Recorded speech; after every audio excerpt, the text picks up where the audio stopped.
हाँ जी गाइस, क्या हालचाल। आई होप आप सब अच्छे होंगे। तो हमारी चार्ट रिवीजन सीरीज में आज होने वाला है AS1 disclosure of accounting policies, सिर्फ 10 मिनट के अंदर अंदर रिवाइज। और ये 10 मिनट के बाद मैं आपको इसके मोस्ट इंपॉर्टेंट क्वेश्चंस भी बताऊंगा कि सिर्फ वो 3 से 4 क्वेश्चंस आप करके जाइए और आपको कुछ और करने की जरूरत नहीं ये वीडियो देखने के बाद। चलिए शुरू करते हैं। AS1 disclosure of accounting policy. सबसे पहले तो ये अकाउंटिंग पॉलिसी क्या होती है, आपको सिर्फ कीवर्ड पर ध्यान रखना है कि जो अकाउंटिंग पॉलिसी होती है वो अकाउंटिंग मेथड्स होते हैं अप्लाई करने के लिए। अकाउंटिंग मेथड्स होते हैं किसी भी अकाउंटिंग ट्रीटमेंट को अप्लाई करने के लिए। जैसे अगर इन्वेंट्री की वैल्यूएशन मेथड की बात करें तो उसमें हमारे पास फीफो रहता है, वेटेड एवरेज लेता है। अब कोई एंटिटी हो सकता है अपने इन्वेंट्री को वैल्यू फीफो मेथड से करे, कोई एंटिटी वेटेड एवरेज से करे, तो ये उनकी अपनी अपनी पॉलिसी है। तो अकाउंटिंग पॉलिसी क्या होती है? अकाउंटिंग पॉलिसी मतलब कुछ हमारे खुद के सिद्धांत, हमारे खुद के प्रिंसिपल्स और मेथड्स। बस ये दो कीवर्ड्स याद रखना, principles and methods of applying those policies adopted by the enterprise for the preparation and presentation of financial statements. अब ये अकाउंटिंग पॉलिसी हम क्यों फॉलो करते हैं? ताकि हम अपने फाइनेंशियल स्टेटमेंट्स बना सके। फाइनेंशियल स्टेटमेंट्स बनाने के लिए हमें कुछ अपने रूल्स सेट करने पड़ेंगे कि भाई इन्वेंट्री को तो मैं इस तरीके से वैल्यू करूंगा, पीपीई को मैं रिवैल्यूएशन करूंगा कि नहीं करूंगा, इन्वेस्टमेंट को मैं कॉस्ट पे ही रखूंगा कि मार्केट वैल्यू पे रखूंगा। ये मेरे कुछ रूल्स मुझे सेट करने पड़ेंगे, उनके बेसिस पर मैं अपने फाइनेंशियल स्टेटमेंट्स बनाऊंगा। तो ये वही रूल्स होते हैं, अकाउंटिंग पॉलिसी उन्हीं रूल्स के हिसाब से होती है। ठीक है, आई बात समझ में? मैं कैश फ्लो बनाऊंगा तो डायरेक्ट से बनाऊंगा कि इनडायरेक्ट से बनाऊंगा, ये भी मेरी अकाउंटिंग पॉलिसी हो सकती है। अब आते हैं मोस्ट इंपॉर्टेंट थिंग कि AS1 के अंदर क्या क्या रिक्वायरमेंट्स हैं, AS1 के अंदर क्या क्या बताया गया है। तो AS1 के अंदर 3 बातें इंपॉर्टेंट है। सबसे पहले, all significant accounting policies adopted by the entity should be disclose. मतलब आपने जो भी अकाउंटिंग पॉलिसी फॉलो की है, अगर आपको लगता है कि वो सिग्निफिकेंट है, मतलब उन अकाउंटिंग पॉलिसी को शो ना करके आपने फॉलो कर ली, अगर आप नहीं बताओगे किसी व्यक्ति को, तो उस व्यक्ति का डिसीजन मेकिंग अफेक्ट हो सकता है। तो सारी की सारी वो अकाउंटिंग पॉलिसीज जो सिग्निफिकेंट है उनको आपको डिस्क्लोज करना पड़ेगा। डिस्क्लोज करोगे तो लोग बेटर डिसीजन ले पाएंगे। ठीक है ना, डिस्क्लोज करने से एनालिसिस हो पाएगा प्रॉपर्ली फाइनेंशियल स्टेटमेंट्स का। दूसरी बात, ये जो डिस्क्लोजर आप करोगे ये फाइनेंशियल स्टेटमेंट्स के साथ साथ ही करोगे। मतलब फाइनेंशियल स्टेटमेंट्स में आपकी बैलेंस शीट होती है, P&L होता है, नोट्स टू अकाउंट्स होता है। तो जो सिग्निफिकेंट अकाउंटिंग पॉलिसीज आप जिस पेज पे दिखाओगे वो पेज भी उसी के साथ अटैच करना पड़ेगा। Should be disclose and should form the part of the financial statement. ठीक है, और अकाउंटिंग पॉलिसी, सारी अकाउंटिंग पॉलिसीज को एक ही जगह पर आपको डिस्क्लोज करना है। ऐसा नहीं कि कुछ 2-4 अकाउंटिंग पॉलिसी को आपने बैलेंस शीट के साथ डिस्क्लोज कर लिया,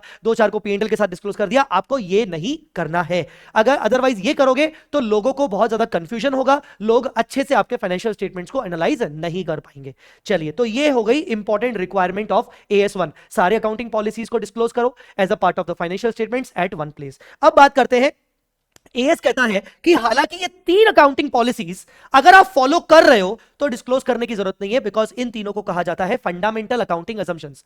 तो एएस कहता है कि अगर आप अपने फाइनेंशियल स्टेटमेंट्स गोइंग कंसर्न को ध्यान में रखते हुए बना रहे हो, कंसिस्टेंसी मेंटेन कर रहे हो कि हर साल आप सेम प्रेजेंटेशन पॉलिसी रख रहे हो, हर साल आप सेम अकाउंटिंग पॉलिसी अप्लाई कर रहे हो, आप अक्रूवल मेथड फॉलो कर रहे हो, कैश नहीं, तो ये तीनों को अगर आप फॉलो कर रहे हो तो इसको डिस्क्लोज करने की जरूरत नहीं है, बिकॉज ये अज्यूम किया जाएगा यूजर के द्वारा कि आप तो अकाउंटिंग पॉलिसी ये वाली तीनों तो वैसे भी फॉलो करते हो।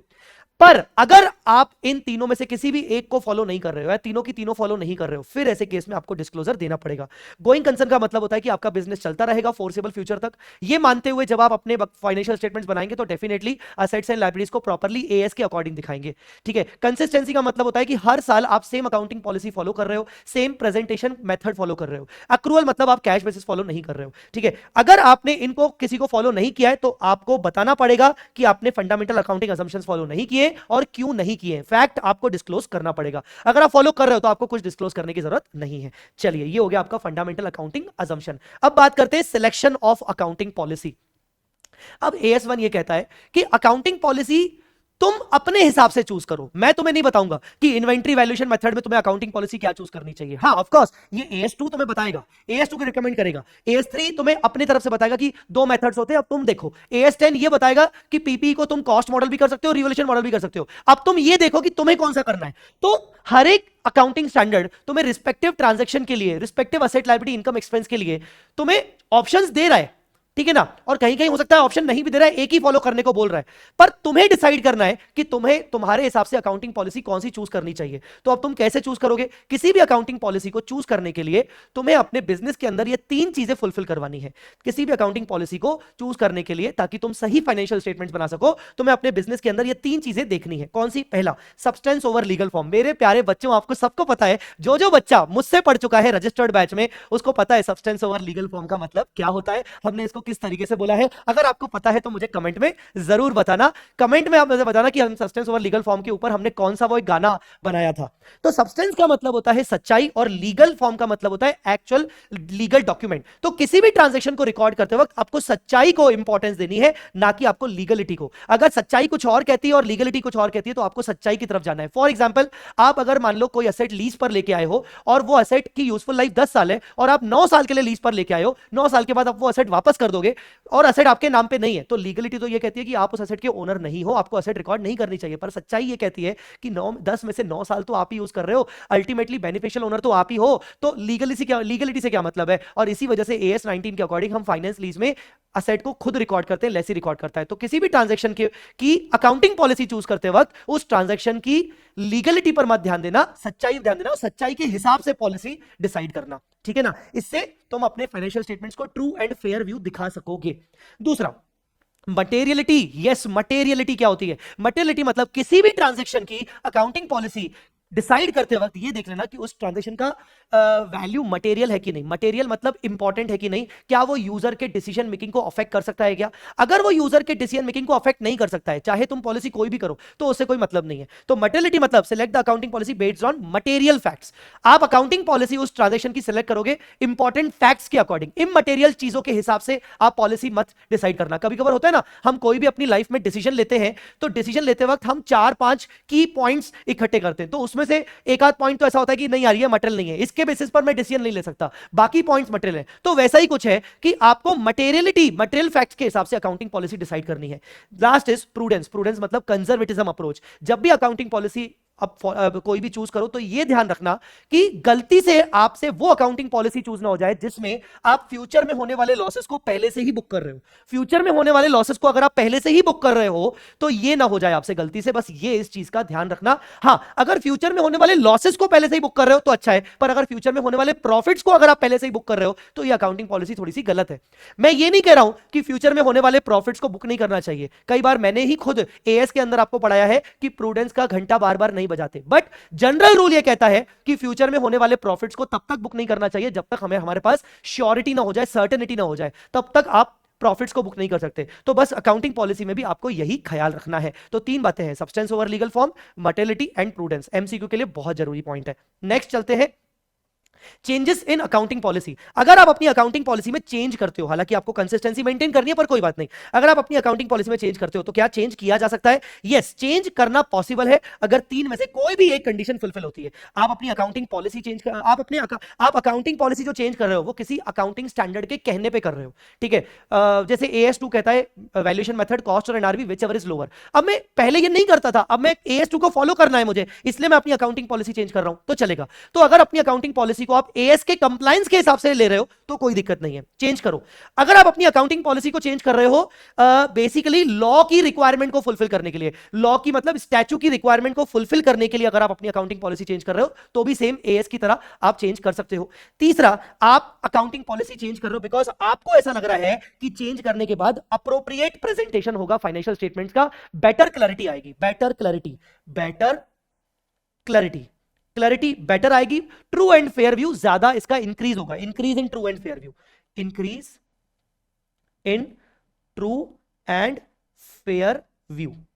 ठीक है ना, आई बात समझ में? तो ये 3 में से कोई भी कंडीशन फुलफिल होगी तो आप अकाउंटिंग पॉलिसी चेंज कर सकते हो। जब आप अकाउंटिंग पॉलिसी चेंज करोगे तो उसका इंपैक्ट आपके फाइनेंशियल स्टेटमेंट्स पे, करंट ईयर के और फ्यूचर ईयर के फाइनेंशियल स्टेटमेंट्स पे पड़ेगा। यहां पर जब वो इंपैक्ट बोले तो समझ जाना नेट प्रॉफिट की बात कर रहा है, क्योंकि मैक्सिमम क्वेश्चन में नेट प्रॉफिट पर इंपैक्ट के पॉइंट ऑफ व्यू से आपसे क्वेश्चन पूछता है कि ये अकाउंटिंग पॉलिसी चेंज कर दी तो प्रॉफिट इतने से बढ़ गया, इतने से गिर गया। तो इंपैक्ट मतलब अल्टीमेटली आपके प्रॉफिटेबिलिटी पर इंपैक्ट पड़ेगा। जब आपके वो प्रॉफिटेबिलिटी पर इंपैक्ट पड़ेगा तो आपको वो बताना है, डिस्क्लोज करना है कि भाई कितना इंपैक्ट पड़ा। तो आपको सबसे पहले ये देखना है कि क्या वो इंपैक्ट मटेरियल है, मतलब कोई अच्छा खासा इफेक्ट पड़ रहा है। मटेरियल कैसे डिसाइड करोगे? जैसे मान लो मैंने अकाउंटिंग पॉलिसी चेंज की, प्रॉफिट एंड लॉस में इंपैक्ट आया, अगर चेंज नहीं करता तो कुछ और होता, अभी चेंज किया तो कुछ और आया, पर ये इंपैक्ट कितना पड़ा 0.5% से। मैं बोल रहा हूं 0.5% कुछ खास मटेरियल नहीं है, तो ये क्या बन गया, नॉन मटेरियल। तो अगर वो इफेक्ट नॉन मटेरियल है करंट ईयर के लिए, पर मुझे लगता है कि लेटर ईयर के लिए वो मटेरियल हो सकता है, तो मुझे ये बात अभी करंट ईयर में ही बतानी पड़ेगी लोगों को कि देखो करंट ईयर में तो प्रॉफिटेबिलिटी पर कुछ खास इंपैक्ट नहीं आया,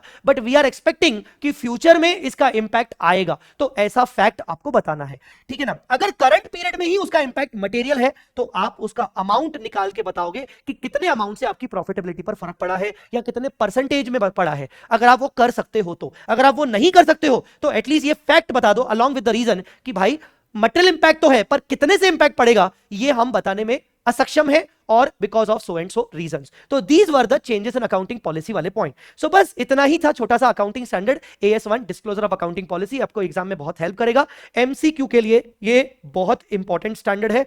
अब मैं आपको बता दूं कि AS1 में आपको मिनिमम 3 से 4 क्वेश्चन कौन से देख के जाने चाहिए।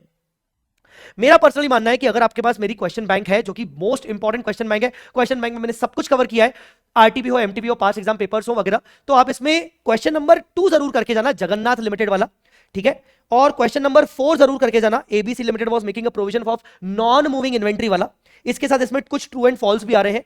फिर क्वेश्चन नंबर 5 जरूर करके जाना, एचआईएल लिमिटेड वाला, और क्वेश्चन नंबर 6 जरूर करके जाना जिसमें वो बी लिमिटेड का कुछ वो पूछ रहे हैं, अलग अलग केसेस पूछ रहे हैं। आपको मैक्सिमम क्वेश्चन के बगल में क्यूआर दिख जाएगा, आप ऑब्वियसली अगर आपके पास मेरा क्वेश्चन बैंक होगा तो मैक्सिमम क्वेश्चन के बगल में क्यूआर दिख जाएगा, अगर क्वेश्चन आपसे ना बने तो क्यूआर स्कैन करके मेरा वीडियो सॉल्यूशन आराम से देख सकते हो। चलो थैंक्स अ लॉट गाइस। अच्छा, ये जो एएस का हमने क्विक रिवीजन किया, AS1 का चार्ट बुक भी अवेलेबल है, अगर आपके पास चार्ट नहीं है तो मैं इसका AS1 का जो ये चार्ट है इसका PDF इस वीडियो के डिस्क्रिप्शन में डाल रहा हूं, और इसका पूरा का पूरा हार्ड कॉपी भी हमारी वेबसाइट पर अवेलेबल है, उसकी इंफॉर्मेशन भी मैं आपको डिस्क्रिप्शन में दे दूंगा। Thanks a lot guys. Chart revision videos की जो प्लेलिस्ट है वो भी आपको यहां पर दिख जाएगी, कई सारे चार्ट रिवीजन वीडियोस में ऑलरेडी ले चुका हूं, 10-10 मिनट में, 15-15 मिनट में हम चार्ट अकाउंटिंग स्टैंडर्ड्स को रिवाइज कर रहे हैं। आई होप आपको ये वीडियोस देखकर बहुत अच्छे से कॉन्फिडेंस आएगा। Thanks a lot guys for watching this video. अगर पसंद आया तो वीडियो को लाइक जरूर करिएगा and subscribe this channel, because इस चैनल पे बहुत सारी चीजें अब आपके लिए आने वाली है आने वाले एग्जाम्स में। All the very best.